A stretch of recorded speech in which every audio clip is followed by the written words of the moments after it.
All right, so as we move into distance learning week 6, we're going to kind of move out of the exponent properties, what we've been talking about the last 3 weeks, and start talking about some polynomials, which is really just a set of terms written in one value. So we have 4 learning targets for the week. They're very simple and very quick. Learning target number 1, I can write polynomials in standard form. We will define standard form in just a minute. Learning target number 2, I can combine like terms. I'll explain to you what like terms are. Learning target number 3, I can add polynomials. And learning target number 4, I can subtract polynomials. I have a couple of examples for each learning target so that we can practice with these. Let's first define what standard form is so we know what it is that we're doing. I'm going to define it as this: ordered terms from the biggest exponent to the lowest exponent. So we're going to start with the biggest exponent and then just work our way down to the lowest exponent. So example number 1, I may have something that looks like this: 2x to the 4th plus 5x to the 2nd plus 7x to the 5th. 7x to the 6th, I'm sorry. So we're just going to look at the exponents to put these things in order. That's what standard form means. My biggest exponent is 6, so that one goes first, 7x to the 6th. My next biggest exponent, check that one off, it's done, is a 4, and that is going to be a positive 2x to the 4th. That one is done, and then my last one has the lowest exponent, which is 5x to the 2nd. And that is all. Let's try this again. Put this in standard form. 12 minus m to the 6th plus 3m to the 3rd. So we first start with the biggest exponent. My biggest exponent is a 6, and so the minus m to the 6th is going to go first.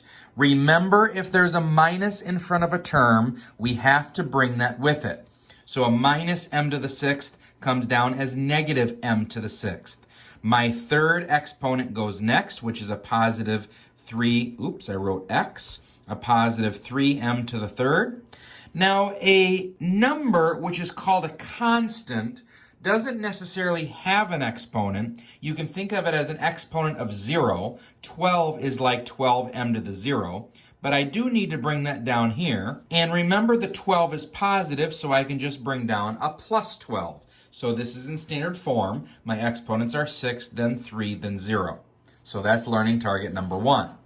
Learning target number 2, I can combine like terms. Well, let's first define what like terms are. I will define this as 2 terms that have the same variable and the same exponent.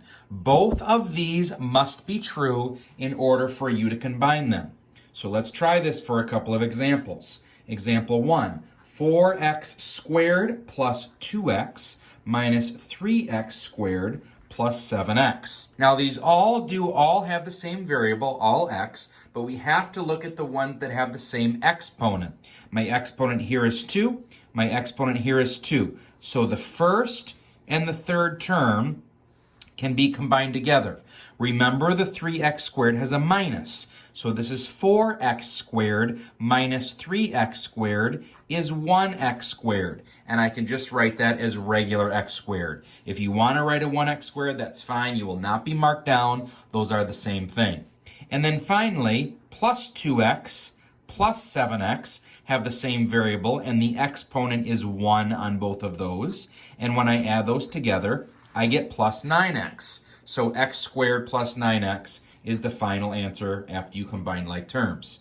Example 2, 6c minus 5d plus 2c plus d squared. Normally we go alphabetical order, so let's start with the c. 6c and 2c can be added together to make 8c. Now my last 2 terms have a variable of d. This is really d to the first, this one's d to the second. I cannot combine those together because they have different exponents, therefore I have to leave them separated. I'm going to put my d squared first because the exponent is higher, and then the d to the first can go second. So that's how we combine like terms. 8c plus d squared minus 5d is the final answer. All right, halfway there. Learning target number 3. I can add polynomials. You may see polynomials written with parentheses. For example, 2x plus 8 is a polynomial. Poly meaning many, and nom or number or name meaning many numbers or many terms. If I'm going to add polynomials, you're going to see a plus in between them. And so let's call this 2x plus 8 plus x plus 4. You will find that adding polynomials is almost identical to combining like terms.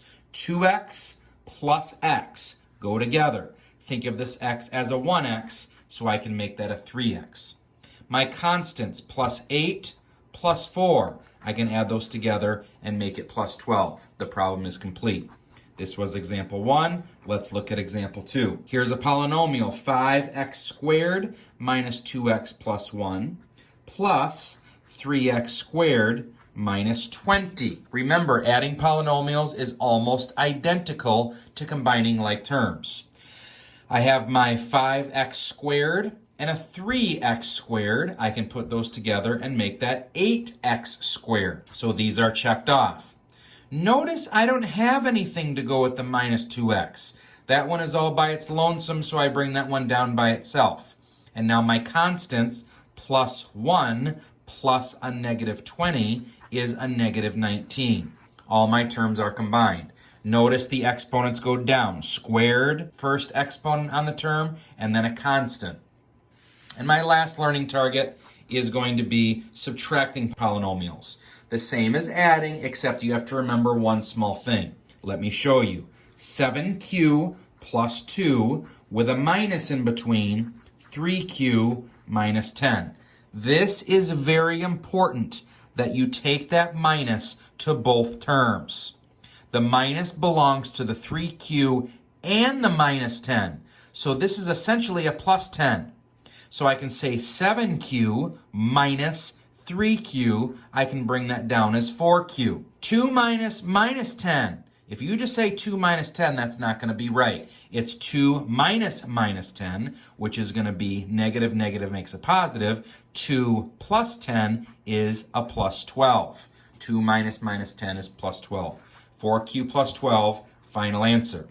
Let's try a couple more. Example 2. Let's write this as 3c cubed plus 4c squared plus 8 minus 7c cubed minus 8c plus 50. So I actually have a polynomial. This is called a trinomial because there are 3 terms. And I have another trinomial. These ones up here in example 1 were called binomials. 2 bicycle has 2 wheels. A binomial has 2 terms. A tricycle has 3 wheels. And a trinomial has 3 terms. Now, I can take my 3c squared and my 7c squared and put those together. 3c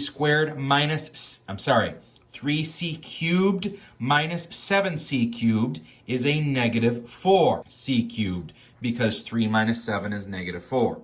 And now we just kind of work our way down in exponent. My second exponent, or an exponent of 2, I have nothing else that belongs with that. I don't have any squareds over here, so the plus 4c squared comes down by itself. Kind of mark these off as you go. I now have a c to the first power, which is this minus 8c. But if you bring this down as minus 8c, you will be marked down. The minus in front of the polynomial has to be distributed, or think of subtracting every term. What is a minus 8c? Well, that's going to be a positive 8c. And then the minus positive 50 comes down by itself as minus 50. So, we have an 8 here. Trick. 8 minus 50. And what is 8 minus 50? Let's think of this as negative 42. Last example of the day, example 3. X squared, there's a polynomial, minus x squared minus 7. All right, so the minus belongs to each term. X squared minus x squared is really just canceled. And then a minus in front of a minus 7 is just 7. So my final answer is just 7. I hope these examples have been helpful for you. If you have any questions, feel free to contact me through email or Remind or come to my room 312.